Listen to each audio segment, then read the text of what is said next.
Assalamualaikum warahmatullahi wabarakatuh. Alhamdulillahirabbil alamin wassalatu wassalamu ala asyrafil anbiya'i wal mursalin wa ala alihi washabbihi ajma'in. Rabbi shrah li sadri wa yassir li amri wahlul 'uqdatam min lisani yafqahu qawli.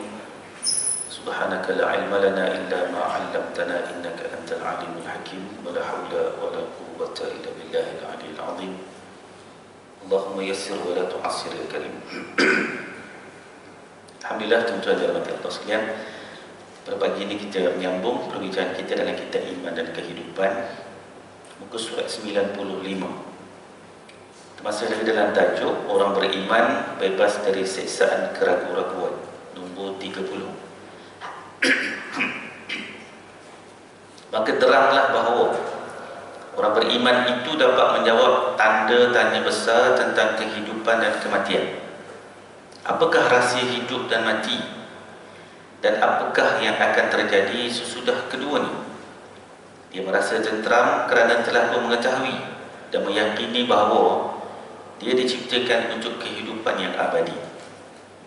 Sedangkan kematian itu hanyalah merupakan jambatan penyeberangan dari satu keadaan kepada keadaan yang lain, dari satu tempat ke tempat yang lain. Baik, pada kuliah yang lalu kita telah bincang tentang orang beriman mengetahui bahawa kehidupan di dunia ini hanyalah singkat dan bercampur-campur antara perbuatan baik dan perbuatan buruk, antara kejahatan dan juga kezaliman, dan antara hak dan juga yang batil. Dan ini semua telah diterangkan oleh Al-Quran bahawa dalam kehidupan ini kita terpaksa berhadapan dengan ujian-ujian inilah. Maka pada kuliah hari ini kita melihat bahawa orang beriman itu sudah pun mengetahui sepatutnya bahawa kehidupan di dunia ini bukanlah kehidupan yang hakiki ataupun kehidupan yang kekal. Sebaliknya, kehidupan yang kekal itu adalah di hari akhirat. Maka dunia ini diciptakan oleh Allah Subhanahu Wa Taala untuk kita mengambil nikmat-nikmatnya, dan pada masa yang sama dunia juga adalah tempat untuk kita menyemai benih-benih kebaikan. Dan pada hari akhirat nantilah kita akan menuai hasil-hasil tersebut. Maka kehidupan di dunia ini tidak sepatutnya menjadikan seseorang itu terlalu tertekan apabila ditimpa dengan pelbagai ujian. Kerana memang ini tempat ujian pun. Ya, mati esok tak ada dah. Ujian-ujian dalam alam barzakh tak ada. Dan sebelum ni pun kita hidup di alam rahim, tak ada ujian macam tu. Tapi hidup di dunia ni dia macam-macam. Proses kita meningkat dewasa, proses kita bermuamalah dengan macam-macam orang. Tak semua orang macam kita dan sebagainya. Dan di situ ada ujian-ujian kesihatan, ujian kekayaan, kemiskinan, masa lapang, ujian anak-anak dan sebagainya. Namun ujian-ujian itu bukanlah juga sesuatu yang kekal di dunia ni sampai satu peringkat berhentilah ujian itu, iaitu dengan berlakunya kematian. Baik, kematian itu pula adalah penghubung di antara dunia dan juga akhirat. Ya, sebab itu kalau kita tengok dalam kitab tasawuf, dia kata kematian itu adalah hadiah daripada Allah. Ulama tasawuf dia kata kematian itu hadiah. Kita ni nampak kematian itu macam musibah, tetapi ahli tasawuf kata kematian itu adalah hadiah. Kenapa dia menjadi hadiah? Kerana dengan mati saja manusia boleh bertemu dengan Tuhannya. Selagi kita hidup, kita tak akan boleh bertemu dengan Tuhan. Ya, bila kita dah mati, maka makin hampirlah kita untuk bertemu dengan Tuhan, iaitu dibangkitkan pada hari akhirat. Orang beriman mengetahui dia tidak boleh dijadikan dengan sia-sia ataupun main-main, atau dibiarkan begitu sahaja, melainkan akan dipimpin oleh Allah kepada jalan yang benar, iaitu dengan pengutusan para rasul membawa keterangan-keterangan yang jelas. Rasul-rasul itu adalah pemimpin, guru dan pendidik, supaya manusia dapat mengetahui dan menempuh jalan yang benar. Kerjanya menegakkan hukum dan neraca keadilan dalam masyarakat, dan juga menjadi contoh teladan yang baik mengenai perbuatan dan juga budi pekerti. Baik, begitu juga dia kata orang beriman kena yakin bahawa kehidupan kita kat dunia ni bukan tidak ada nilai. Kita hidup ni bukan sekadar Tuhan buat kita ni untuk seronok-seronok, untuk mengisi masa lapang, untuk mencari makan dan minum sahaja, untuk melahirkan zuriat dan keturunan. Bukan itu sahaja. Ada tugas-tugas yang penting di situ. Sebab itu Allah Subhanahu Wa Taala tidak biarkan kita ni terpinga-pinga dalam dunia ni. Quran datang beritahu kepada kita apa boleh buat, apa tak boleh buat di sudut ketuhanan. Apa yang kena sembah, apa yang tak boleh sembah. Ya, wajtanibu taghut, jangan kamu sembah taghut. Al-Quran bagi tahu Allah saja kena sembah. Selain daripada Allah tak boleh sembah. Apa boleh makan, apa tak boleh makan.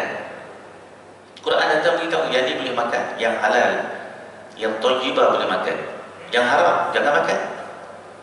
Al-Quran beritahu tentang sistem kehidupan berkeluarga. Bagaimana nak bina rumah tangga, jangan terlibat dengan zina, terlibatlah dengan perkahwinan. Jadi maknanya kehidupan kita di dunia ni tak ada satu benda pun yang ditinggalkan oleh Allah Subhanahu Wa Taala sampai kita pun tak tahu apa nak buat. Apa boleh, apa tak boleh. Macam mana sistem pendidikan anak-anak. Jadi semuanya itu dijelaskan oleh Al-Quran sebagai kitab yang menjadi hudan ataupun petunjuk. Ya. Maka oleh sebab itu Tuhan tak pernah biar kita macam tu. Lalu dipimpinkan manusia ini dengan dikirimkan pula para rasul. Bila manusia ini hidup dia mula terpesong, maka Tuhan pun kirimkan rasul daripada Nabi Adam, Nabi Nuh sampailah Nabi kita Muhammad sallallahu alaihi wasallam. Maka dikirimkan rasul itu tarik balik kita ni duduk di atas landasan yang betul. Ya, tak dibiarkan kita tu tersesat selama-lamanya. Daripada para rasul itu dikirimkan pula kitab-kitab, Taurat, Zabur, Injil dan Al-Quran. Dan ada juga rasul-rasul yang tak dikirimkan kitab tapi diberikan lembaran-lembaran wahyu yang disebut sebagai suhuf-suhuf kepada Nabi Allah Ibrahim dan sebagainya. Daripada lembaran-lembaran wahyu itulah maka manusia ditarik balik duduk atas landasan yang betul supaya tidak sesat. Bagi rasul yang kemudiannya dikirimkan kitab supaya menjadi rujukan sampailah kepada Nabi kita Muhammad sallallahu alaihi wasallam. Dia tinggalkan Al-Quran sampai hari ini orang merujuk Al-Quran. Orang bukan Islam merujuk Quran. Kalau di Eropah tu kita tengok mereka pun baca Quran, terjemahan-terjemahan Al-Quran. Dan berapa ramai yang masuk Islam dengan membaca terjemahan Quran. Kalau kita tengok statistik orang masuk Islam di Eropah makin meningkat dan terus meningkat.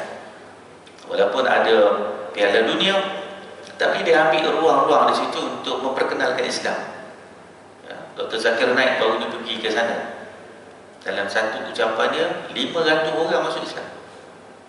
Bukan 50 orang. Maknanya dengan hanya beberapa jam saja 500 orang masuk Islam. Dan begitu juga Piala Dunia juga membuka ruang kepada para pendakwah memperkenalkan tentang Islam, pakaian Islam, makanan Islam yang halal, ya, dan juga memperkenalkan rumah-rumah Allah Subhanahu Wa Taala kepada pelancong-pelancong. Orang ni datang nak tengok bola je, nak seronok-seronok, nak happy-happy je. Dan jumlah mereka yang mengatakan kami berminat untuk belajar tentang Islam juga adalah sangat besar. Jadi tuan-tuan, peluang untuk kita cerita tentang agama Islam ni luas. Tapi sebab kita ni tak nak fikir, kita fikir masa kita saja, maka kita tak buatlah kerja dakwah tu je. Kita tak minat sebenarnya buat kerja dakwah ni, ya, kita tak minat. Kalau kita rasa kerja dakwah ni penting, kita akan buat. Sebab itu kerja yang telah ditinggalkan oleh para rasul. Berapa banyak sangat kita nak boleh semayang, berapa banyak sangat kita nak boleh melakukan zikir, baca Quran banyak-banyak, berapa banyak ada hal. Letih juga kita kan, sebagai manusia kita akan letih. Jadi bagaimana kita nak dapat pahala yang lebih besar selain daripada amalan individu yang kita buat, iaitu dakwah. Tak ada amalan lain. Kalau kita buat seorang-seorang, dapat seorang-seorang kita lah. Tapi kalau kita buat kerja dakwah, tak jauh orang kepada agama, orang tu beriman, orang tu akan mengajak keluarga dia, orang tu akan faham tentang ketuhanan, maka satu kaki kita dah ada dalam syurga. Ya, jadi kerja dakwah ni jangan kita ingat kerja para rasul saja. Kerja dakwah ni ditinggalkan oleh para rasul untuk kita bawa, untuk kita sebarkan, baru orang terima Islam, baru orang faham apa itu agama, baru orang faham apa itu ketuhanan. Sebab tu kita ni tak minat mungkin, ataupun kita rasa itu bukan kerja kita. Jadi akibatnya kita pun tinggal kerja tu. Kita pun terasa tak penting lah, biarlah orang lain buat. Sebenarnya tugas dakwah ni tugas setiap orang.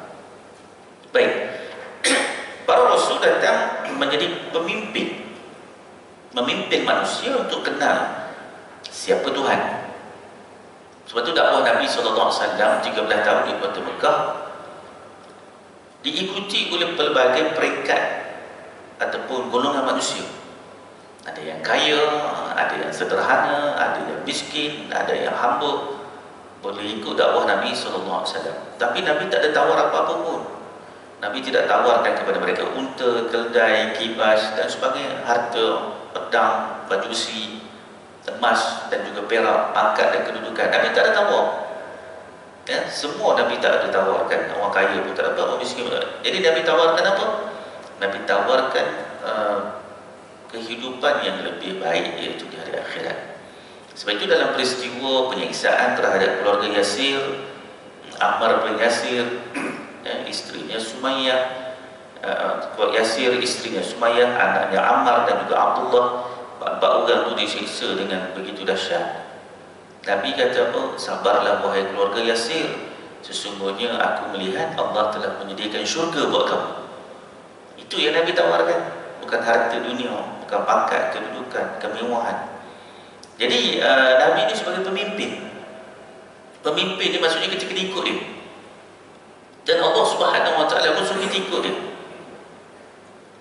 Perintah Allah kita kena ikut Nabi SAW dalam syariatnya, dalam kehidupannya. Nabi juga sebagai seorang guru yang mengajarkan perkara-perkara yang kita tidak tahu. Itu para sahabat selalu melihat perkara-perkara yang tidak diucapkan oleh Nabi SAW dengan bertanya kepada isteri-isteri Rasulullah. Nak ikut Nabi ni, ada benda Nabi tak cakap. Contohnya kehidupan dalam rumah tangga Nabi, Nabi tak cerita. Maka orang nak tahu macam mana Nabi hidup dalam rumah tangga, maka orang tanya Aisyah. Wahai Aisyah, Nabi dalam rumah macam mana? Sebab orang nak jadikan Nabi itu sebagai contoh, Nabi itu sebagai ikutan, ya, Nabi itu sebagai model. Itu nak buat. Bukan hanya Nabi cakap pasal agama saja, tapi juga Nabi cakap tentang kehidupan dunia. Satu hari Nabi duduk, datanglah cucunya Hasan dan Husain. Maka Nabi pun memeluk cium cucunya itu. Jadi sahabat pun bertanya, ya Rasulullah, kamu biasa buat macam ni ke? Nabi pun dengan rasa terkejut, Nabi kata, kenapa kamu tak buat ke macam ni? Iaitu peluk cium cucu ni. Sahabat kata, kami tak buat. Nabi kata, kenapa tak buat? Ini kan darah daging kamu. Maknanya Nabi tunjuk contoh bahawa dengan cucunya, walaupun dia seorang pemimpin, walaupun dia seorang rasul, dia bermain, dia peluk, dia layan cucunya, walaupun duduk depan orang, dia peluk, cium dan lepaskan mereka. Sedangkan bagi sahabat, mereka tetap buat benda macam tu. Nabi kata, ini kan darah daging kamu. Jadi perkara-perkara ini ditunjukkan oleh Rasulullah SAW, dan kemudian para sahabat mengubah hidup mereka yang sebelum ini mereka tak rasa itu perkara penting, mereka tak rasa itu perkara yang mulia, ditunjukkan oleh Nabi SAW. Baik. Kemudian Nabi juga atau para Rasul juga mengajak manusia untuk membezakan di antara perkara-perkara betul dan perkara salah. Jadi benda yang susah kalau kita nak tahu betul salah ni, macam mana nak tahu? Apa dia punya panduannya? Nak tahu yang ni betul ni salah, maka Nabi beritahu dalam hadis-hadisnya apa yang boleh, apa yang tak boleh, apa yang perlu, apa yang tidak perlu. Jadi banyak perkara yang ditunjukkan oleh Nabi SAW. Sebab itu Abu Zar Al-Ghifari ketika ikut Nabi SAW, banyaklah dia tanya soalan dengan Nabi. Maka Nabi pun banyak memberikan wasiat-wasiat kepada Abu Zar. Antaranya Nabi kata, kamu jangan tengok orang di atas kamu, tengoklah orang-orang di bawah kamu. Jangan duduk sibuk sangat tengok apa yang orang miliki, apa yang orang ada, tapi tengok juga dekat bawah ni ramai orang susah. maka jadilah orang yang bersyukur. Kita ni duduk tengah-tengah. Mungkin kita tak terlalu miskin dan mungkin kita tidak terlalu kaya, itu pun syukur, alhamdulillah. Kita ni tidaklah terlalu sihat sangat, ada juga sakit-sakit, tapi tidaklah sampai terlantar, tidaklah sampai kena lari ke hospital, dicucuk sana sini. Syukur, alhamdulillah. Nah, kita ni maklumlah dah tua, memanglah ada keuzuran, tapi alhamdulillah masih tidak nyanyuk lagi. Begitulah hidup ni, maknanya kena tengok kelebihan-kelebihan yang Tuhan bagi kat kita ni, supaya matlamatnya satu je, iaitu menjadi orang yang bersyukur dengan kurniaan daripada Allah Subhanahu Wa Taala. Baik, orang-orang beriman mengetahui dan merasakan bahawa dia bukanlah terpencil dan terasing dari dunia yang besar ini, melainkan seluruh alam bersama-sama dengannya dalam mengabdikan diri kepada Tuhan, mematuhi perintahnya dan bertasbih memujinya, sebagaimana disebutkan dalam firman Allah Subhanahu Wa Taala, "Tusabbihu lahus samawati as-sab'u wal ardu wa man fihin, wa in min syai'in illa yusabbihu bihamdihi, walakin la tafqahuna tasbihahu, innahu kana haliman ghafura." Langit yang tujuh, bumi dan apa yang ada di dalamnya, semuanya bertasbih memuji Tuhan. Segala sesuatu semuanya tasbih memuji Tuhan, tetapi kamu tidaklah mengerti tasbih-tasbih mereka. Sesungguhnya Tuhan itu Maha Penyantun lagi Maha Pengampun. Surah Isra ayat 44. Baik, itu sekalian, Al-Quran juga menjelaskan bahawa kat dunia ni bukan Tuhan suruh kita sahaja beribadat dalam konteks bertasbih dan memuji kepadanya, bukan kita sahaja. Sebab tu Tuhan kata dalam Al-Quran, tidak diciptakan jin dan manusia melainkan untuk mengabdikan diri padaku.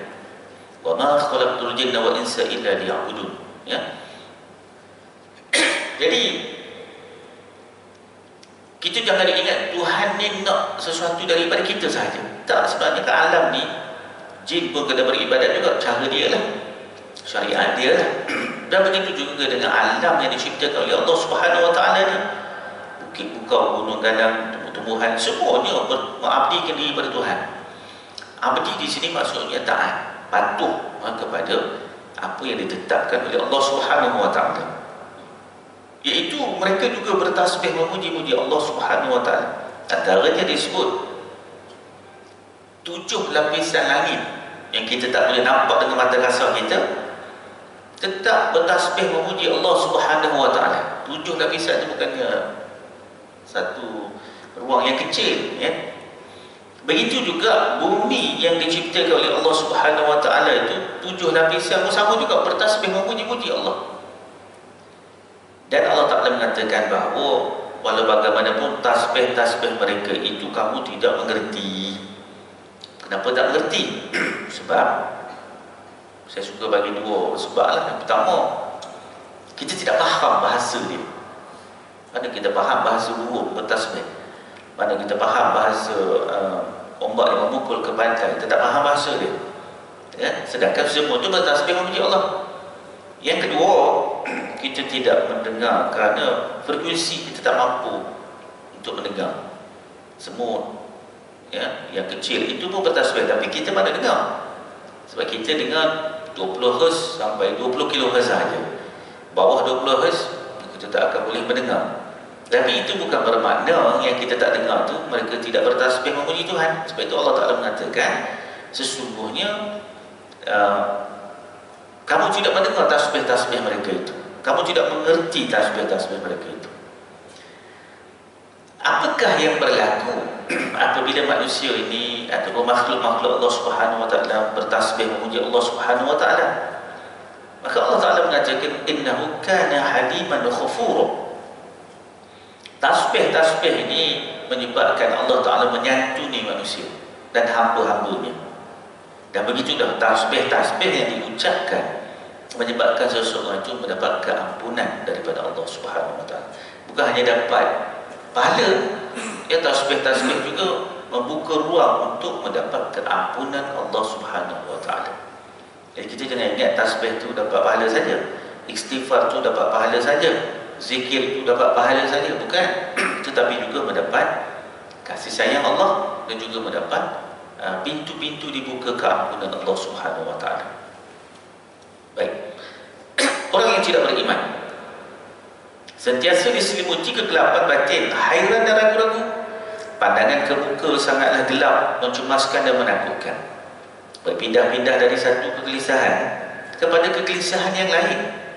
Pendiriannya melayang tidak tentu arah, seperti kapas yang ditiup angin, sebagaimana digambarkan oleh seorang penyair.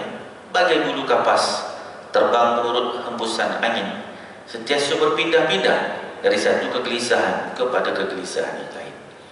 Baik, tadi kita tengok tentang orang yang beriman, yang percaya kepada Al-Quran, yang percaya kepada bimbingan para Rasul. Jadi dalam hidupnya ada paduan. Jadi kita ni boleh terimalah ujian-ujian, kita boleh terimalah bahawa hakikat-hakikat yang diterangkan oleh Al-Quran, rezeki daripada Allah, kesihatan tubuh badan manusia ni daripada Allah, zuriat keturunan yang Tuhan bagi itu adalah kurniaan rezeki daripada Allah, dan pelbagai lagi. Namun bagi orang tak beriman, mereka tak ikut panduan itu. Maka mereka ingat bahawa segala usaha mereka sahajalah yang menjadi mutlak, mereka akan memperolehi sesuatu.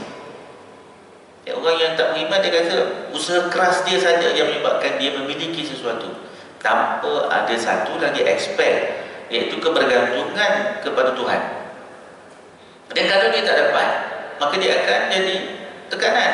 Bila dia tak dapat, maka terjadilah kerunsingan, kemurungan, stres dan sebagainya. Sebab dia rasa itu 100% usaha daripada tanpa ada campur tangan daripada Tuhan. Kita tak. Kita dah usaha macam-macam, tiba-tiba bukan rezeki kita. Cuba tengok sekarang ni tuan-tuan, musim berkunjung ni, ya, peniaga-peniaga pasar malam. Cuba tengok peniaga pasar malam, ya. Kadang-kadang kita tengok mereka datang memang serah pada Allah lah. Peniaga di pasar malam, baru ni masa-masa kemah tu hujan, orang pun tak datang. Bila orang tak datang, makanan-makanan yang dimasak semua tak dapat dijual. Ya. Pada hari Selasa yang lepas, saya tinggal ke pasar malam, balik pada kuliah. Tempat saya pergi kuliah tu tak hujan, rupanya sini hujan, singgahlah sekejap. Jadi tengok orang yang jual makanan-makanan ni semua tak habis. Jam dah pukul 9 suku, jam dah pukul 9.30. Saya pun tanya, ni tak habis ni macam mana? Dia kata bagi ke orang kan. Macam mana? Berapa banyak balang-balang air yang disimpahkan ke dalam longkang, ya, Milo ais ni, sirap Bandung ni. Kita tengok, ya Allah, sebenarnya sedih dia ni. Sedih tengok. Yang jual ayam goreng semua tak habis. Saya tanya buat apa ni? Bagi ke orang, ya. Bukannya sikit, berapa ekor ayam yang dijual semua tak habis. Nasi ayamnya berbungkus-bungkus. Jadi sebab apa? Sebab tiba-tiba dah siap pasang, hujan, orang tak keluar.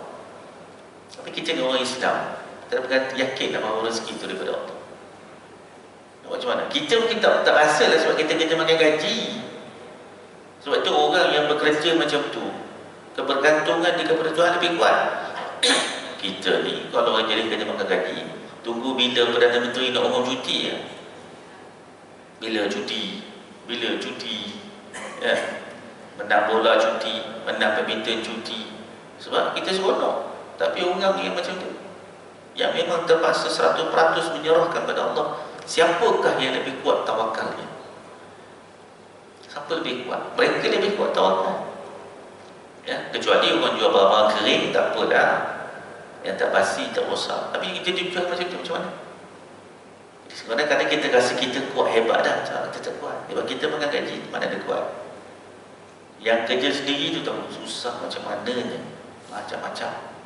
Yang jual tepi jalan, yang ditiup angin kemah yang terpelanting, ya. Jadi kita tak perasan itu, ya. Kita tak nampak benda itu. Bawa anak-anak sekali sambil meniaga tu, letak bawa kemah, letak dalam kereta.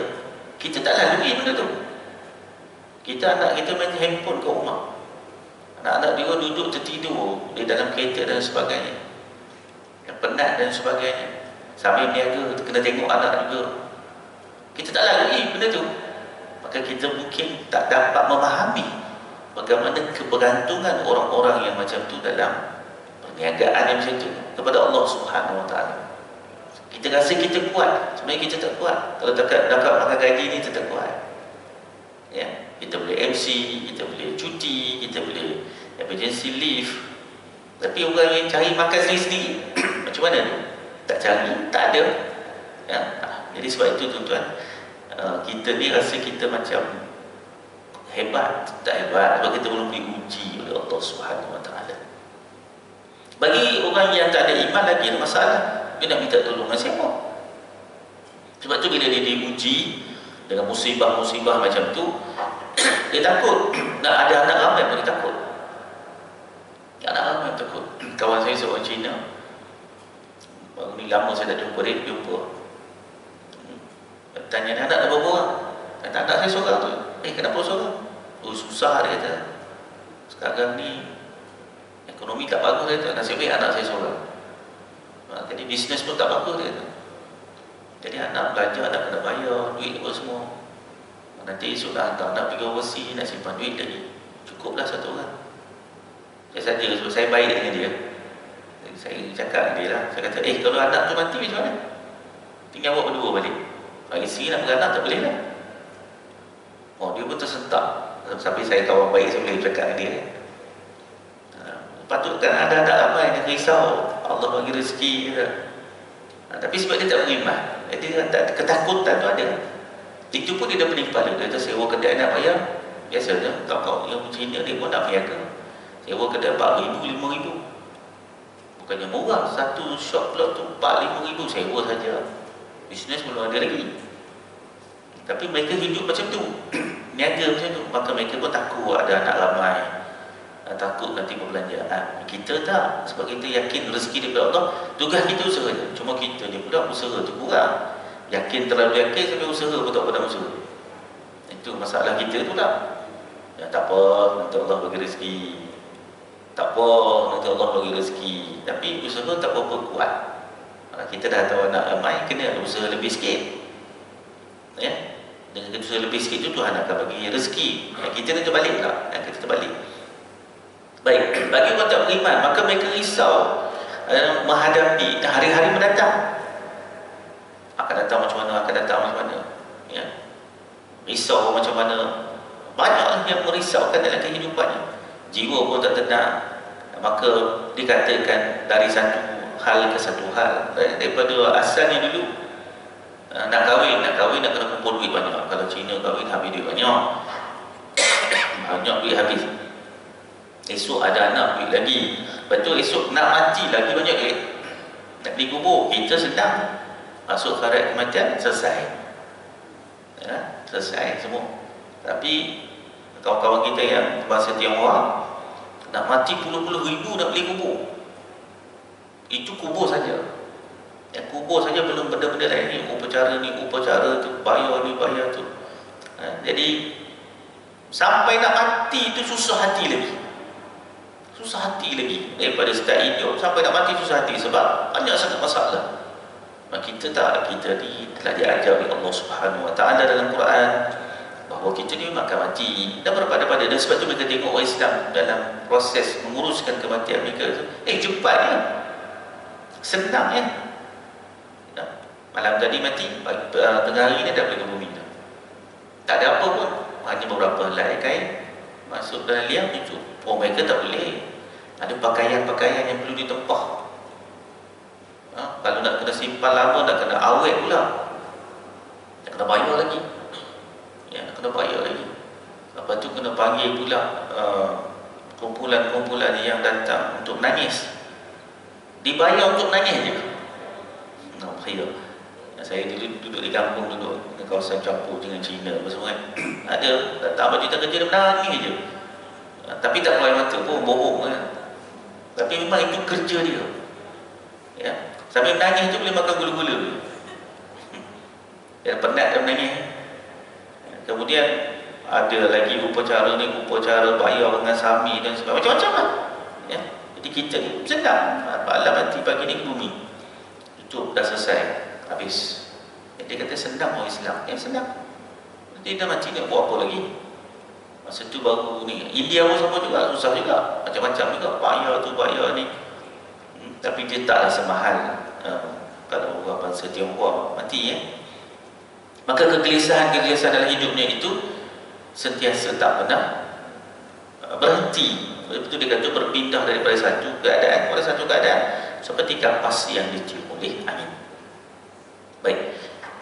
Orang yang tidak beriman itu selalu ditekan oleh siksaan batin kerana tidak tahu tentang erti dan tujuan hidup, dari mana, hendak ke mana, dan di mana.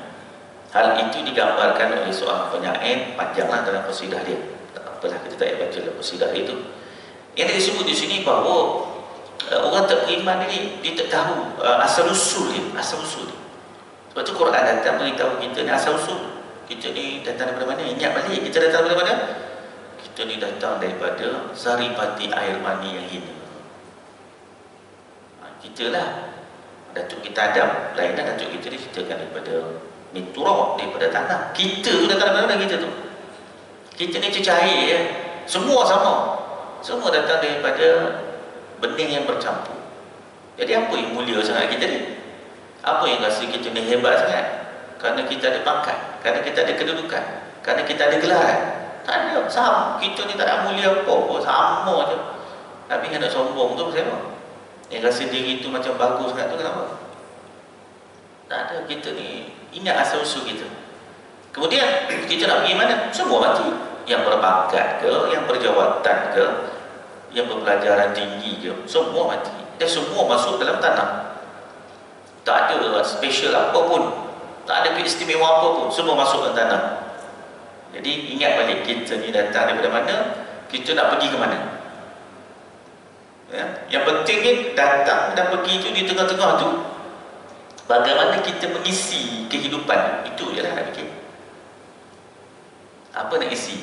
Selain daripada kita cari rezeki, kita ambil nikmat Allah berkeluarga, makan dari kurniaan daripada Allah, ambillah Tuhan pun suruh makan. Kulu washrabu min rizqillah, makan dan minumlah kamu rezeki daripada Allah. Ambillah rezeki Tuhan tu. Lagi melancong, pergilah nak pergi berjalan, pergilah, Tuhan tak larang pun. Tapi masa pergi berjalan jangan lupa semayang. Itu pun dia hanya pula tak apalah, sebab nak berjalan dia pasal, maka dia semayang jamak dan qasar, supaya masa dapat digunakan untuk berjalan, bermusafir, menikmati keindahan. Boleh, tak masalah. Tuhan suruh pun, lepas tu boleh pendekkan solat qasar, boleh himpunkan solat jamak. Pergi. Mana ada agama yang macam tu? Tak ada. Mana ada agama yang suruh penganut pergi berjalan? Tak ada. Dalam berjalan boleh kumpul sembahyang, dalam berjalan boleh ringkaskan. Mana ada? Tak ada. Islam ni, Islam saja satu-satu agama yang macam tu. Ya. Jadi pada masa yang sama Tuhan kata jangan lupa dekat dia.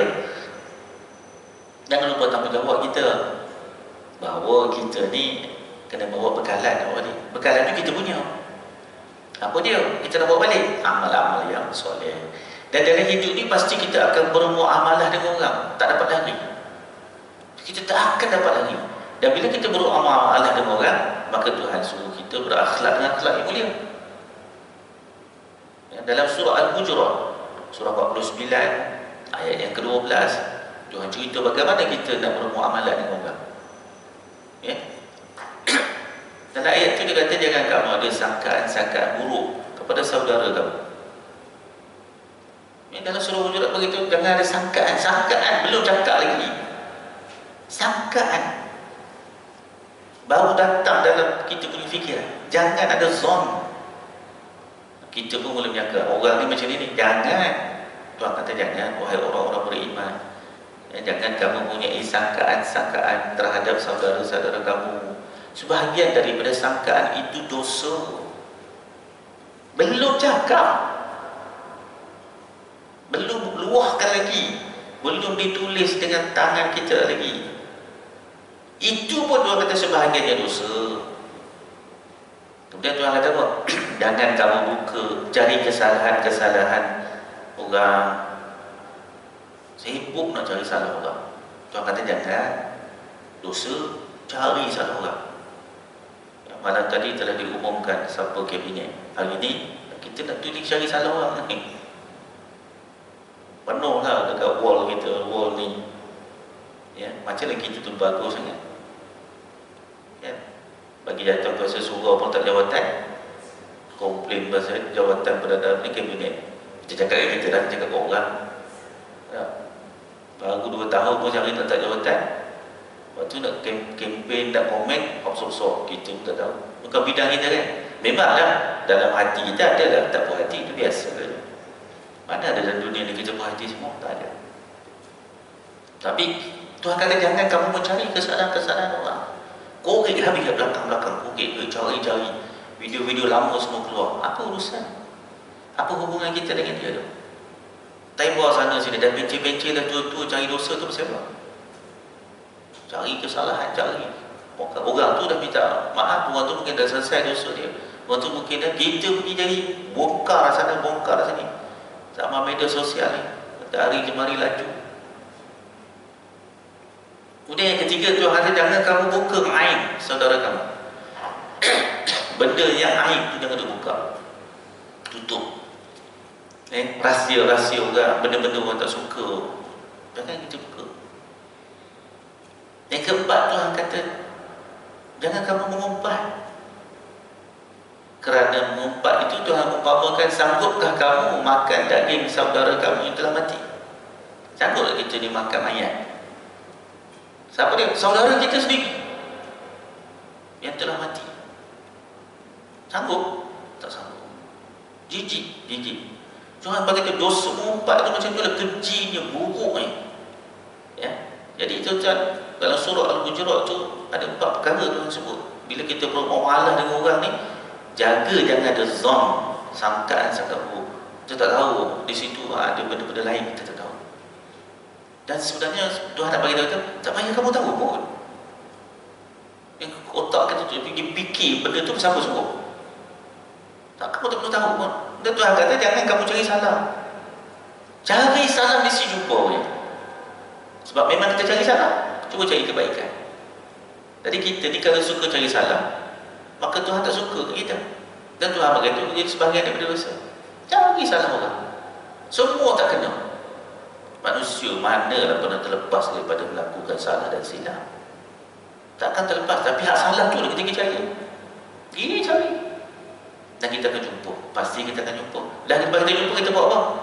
Maka kita pun cari aib pula. Cari aib yang tersembunyi. Bongkar pula. Cerita yang bukan-bukan. Lepas tu kita pergi ke stage yang berikutnya. Kita pun mengumpat. Bermula dengan zon, bermula dengan mencari salah, bermula dengan mencari aib, akhirnya dia pergi mengumpat, dia akan bercakap. Lalu Tuhan kata, kamu sanggup dah makan daging saudara kamu yang telah mati? Tak sanggup. Tak sanggup tu buat siapa suruh?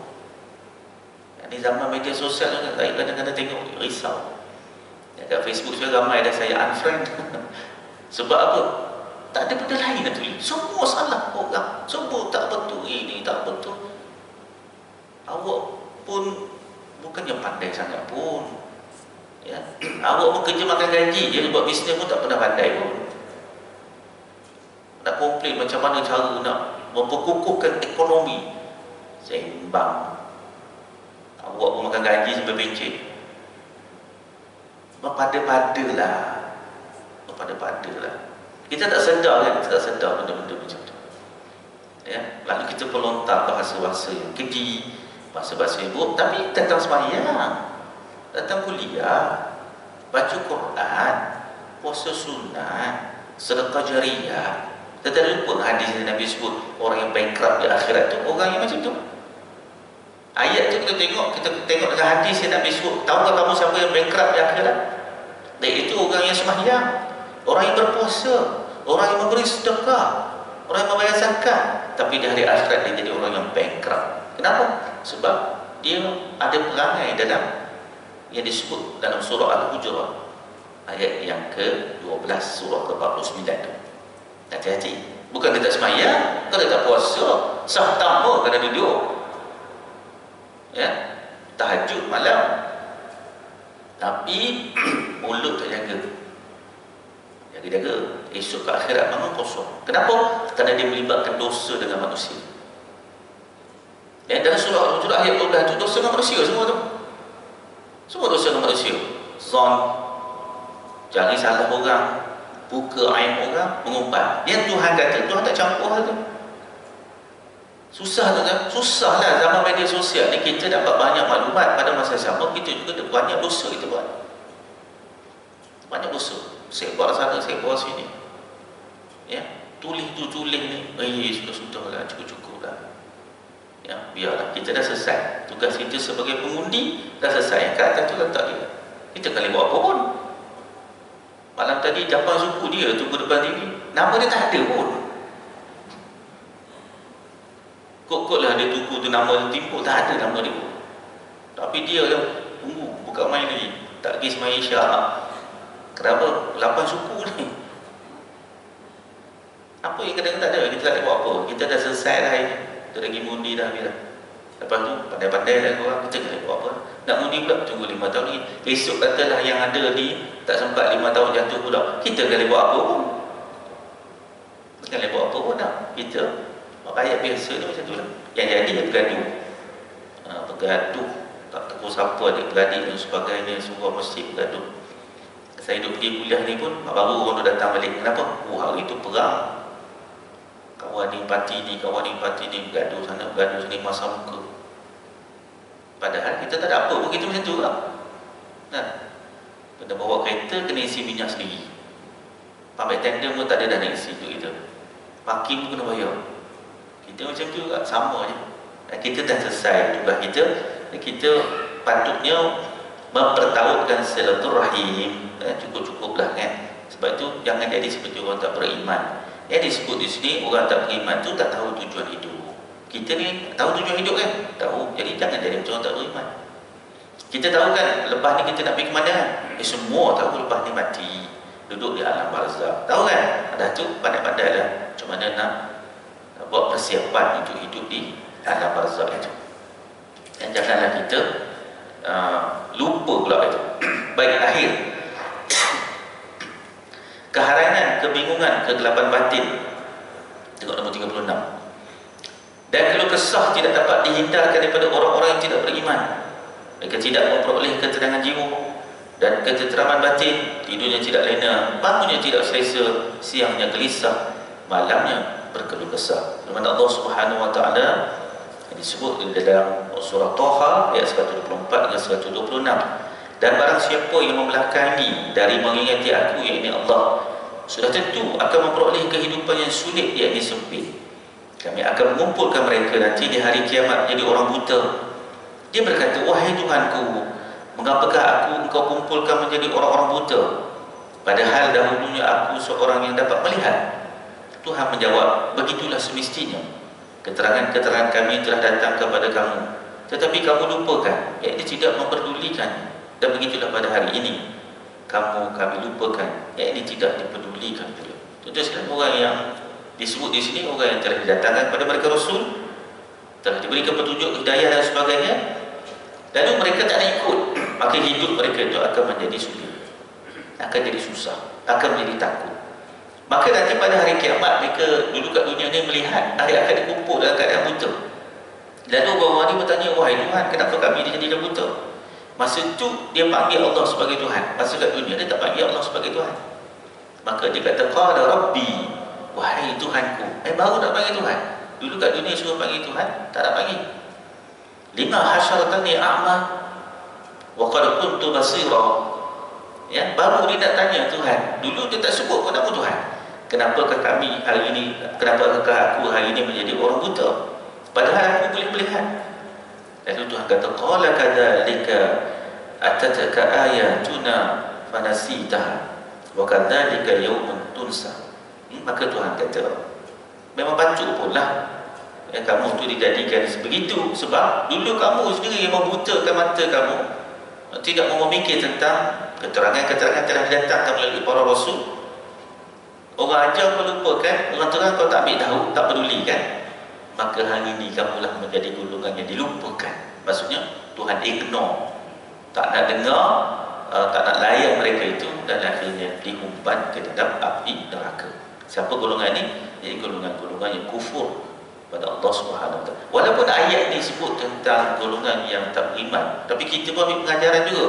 Jangan melupakan perintah-perintah Allah. Nanti kita pun akan dihukum begitu oleh Allah Subhanahu Wa Taala kerana sifat kufur kita kepada Tuhan. Baik, habislah kita tajuk tu. Nanti kita masuk tajuk lain. Orang beriman nampak tujuan dan jalan yang akan ditempuhnya pada kuliah kita akan datang, insya-Allah. Wabillahi taufiq wal hidayah. Wassalamualaikum warahmatullahi wabarakatuh.